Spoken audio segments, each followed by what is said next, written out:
And here we are back again, and it's always my pleasure to bring the arts to you. We've done theater arts, but right now we're talking about photographic arts, and one of them is the exhibit, the Bradford Smith exhibit. So tell me about Bradford Smith. He's from Schenectady, is that correct? Susan Rivers. Hello, and thank you for having me. Yeah, thank you. I'm really happy to share this. Bradford Smith was actually from Galway and lived in Ballston Spa, but he spent the last 30 or so years of his life in Schenectady. Okay. He was a photographer all his life, and in the not just taking just little. I mean, he really had an eye. He had an eye and he had a career. Yeah. In the 40s and 50s, he was a fashion photographer in New York City. Mm-hmm. And after that, he came back upstate, and he worked at GE as their industrial photographer for many years. So he had a long. I was not aware of that. Okay. Yeah, he had a long history here in Schenectady. But we're focusing on his vintage fashion and what we're calling after-hours work, and there are so many connections. So it's amazing, and I know you sent me photos, so we do have some photos. Yeah. You want to do the photos? Let's talk about them, maybe if they sure, and I can tell you them up, and we can a little talk story. Through that. There they are. Now this one is a collage of. It's a collage of Bradford's fashion work. He worked. He had photos in Harper's Bazaar and all the cosmopolitan kind of magazines of the day. So the story goes that by day, Bradford would take his fashion photos, and by night, he would invite these aspiring models to his studio and would do nude portraits. And what we will have on display at the Brookside Museum in Ballston Spa, starting August 7th, Monday, Tuesday, Wednesday, we'll have a display of the work, culminating on Thursday with our soiree. Oh, how nice. And why we're having it at Brookside Museum is a story in itself. Bradford tells the story of coming home after a hard day of work in New York City and taking his photographs, and there's a big police presence around his home. And he says, "What's going on?" And somebody says, "Well, look up." And he looks up, and there are children jumping rooftop to rooftop. And he looks and he says, "Uh-oh, those are my kids." Oh, so, no, oh, no. So he packs up the family and moves back upstate. He was from Galway, farm in Galway, loved his upstate New York, and moved to Ballston Spa and bought the home, which is now the Brookside Museum. Oh, okay, so that's the connection. That's the connection with the Brookside Museum. And we're going to be staging it, a fashion runway. We're going to have his fashion work, and then we're going to have a very discreet display of his after-hours work, his nudes, behind curtains, and it's going to be a lot of fun. And proceeds will benefit the Brookside Museum. The building needs a lot of help. Yeah, and but proceeds this is a will way of benefit raising that. money and to honor an artist. And you know, a lot of times when we talk about art, we think about oils and acrylics and pencil and charcoal, but photography is an incredible art form. Oh, and Bradford and I met about 10 years ago. So you met him? Oh, yeah. He's a dear friend. He passed away last year. Bradford and I met 10 years ago. He being a photographer, I'm a quilter, and we kind of bonded over both being outsiders in the fine art world. Well, see, we were just talking about it, yeah. Right, yeah. and for the last couple of years of his life, he was working on, he was very prolific, wrote a few books, but the last year of his life, he wanted to write a book about his nudes.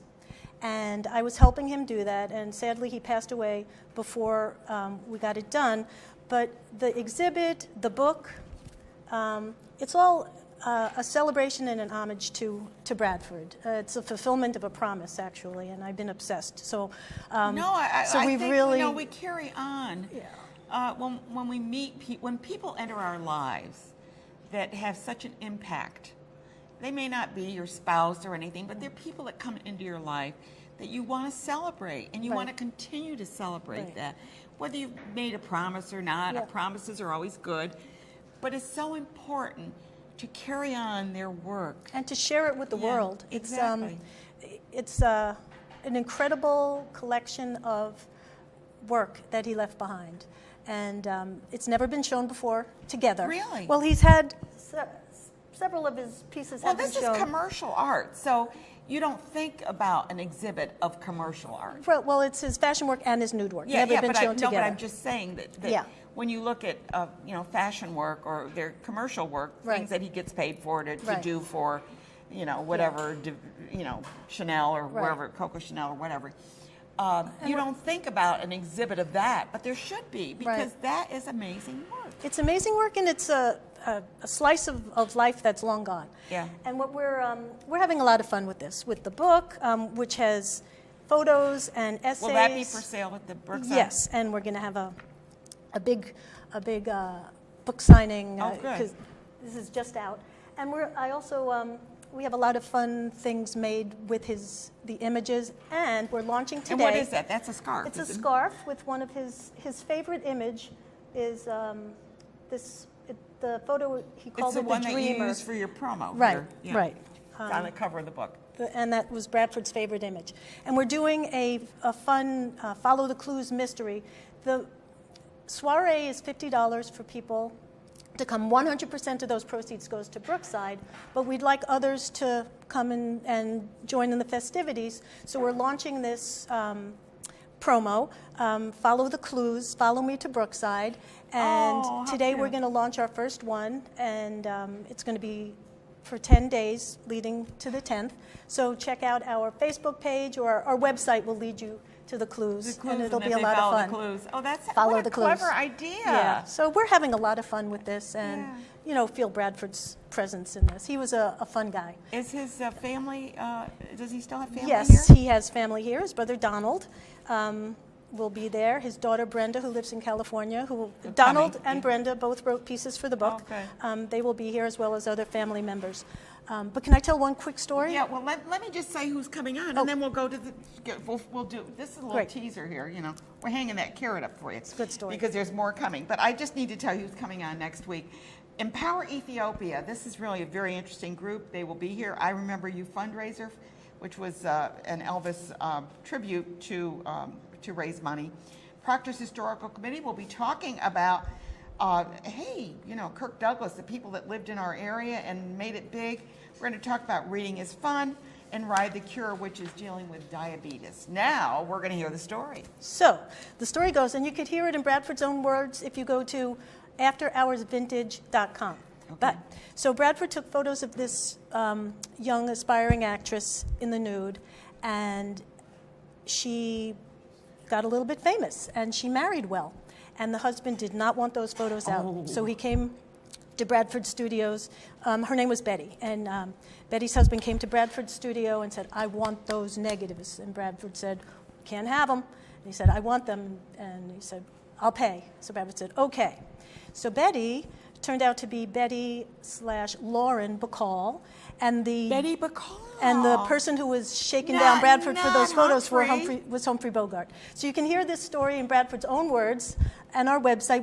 What a story We had a that film is. made of him telling that story. So he's a colorful man, left a colorful legacy of black and whites, and we're having a lot of fun with it. I'm I hope definitely you'll going to join have to us. hear that, because Humphrey Bogart was, he was, and she was very young when he married her. Yes, she she was 19, was. I Yeah. think. Or Girl something. from the Bronx. Yeah, Who girl knew? from the Bronx. And so, but he got to photograph her. Yeah.